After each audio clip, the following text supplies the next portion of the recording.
All right, today we're going to make our clay sugar skulls, okay? I'm gonna have 2 circle eyes, some nose holes like a real skull, and a rectangle mouth with lines for teeth. Then you're gonna get to decorate it however you want to. This is mine. It's all dried out. I have my initials on the back, which you will also need. First letter of my first name, first letter of my last name. You're also gonna need to write your class code. Okay, when it's dry, it'll be really hard and smooth next time you come back to class. So we need to finish these today. You're only gonna have this one class period. When you get your clay today, it'll look like this. It'll be nice and soft and squishy. Squish it around in your hands for a little while. But don't spend too much time in this stage. We just need to get it into a ball-ish form. Doesn't need to be perfect or anything.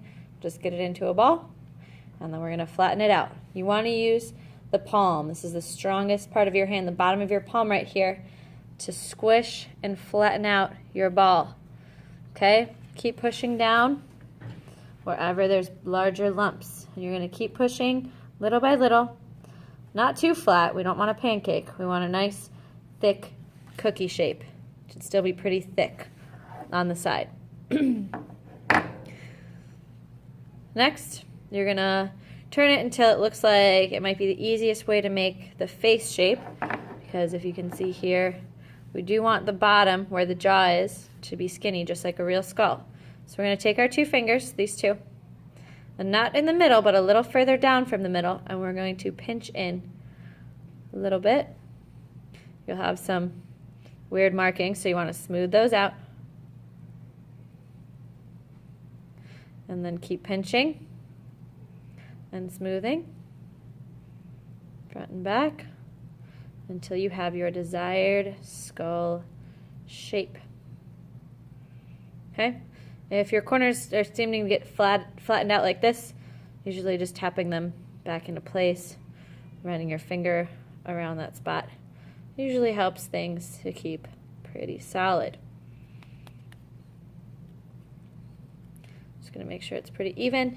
Then I'm going to choose the neater side to be my front. On the back, I'm going to use a clay stick.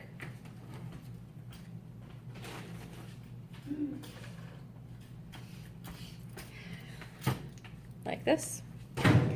There's a pointy end and a flat end. I'm going to use my clay stick to write my initials. C-L. Make sure it's nice and deep so it doesn't wear away. You can brush away those little clay boogers. And you have your initials. Then you also need to write your class code, which is going to be the week, the day of the week. So either M for Monday, T for Tuesday, W for Wednesday, or F for Friday, and then the number that I tell you. On the front, we're going to start with the eyes. Take the cap of your marker, leave it on the marker, and you want to go about right in the middle where our eyes are actually at on our skull, and just press in a little bit. Maybe you can twist it so it doesn't get stuck, and you've got 2 eyes. Take your pokey stick with the pointy end. Put your finger on it like this so you're holding it sideways. Not like this to stab it, but like this. Okay? No stabbing your faces. We're going to go at an angle, and I'm going to push in a little more with the tip, but it's going to be sideways. Like that. I'm going to push it in at an angle this way, and then at the other way, different angle for the nose.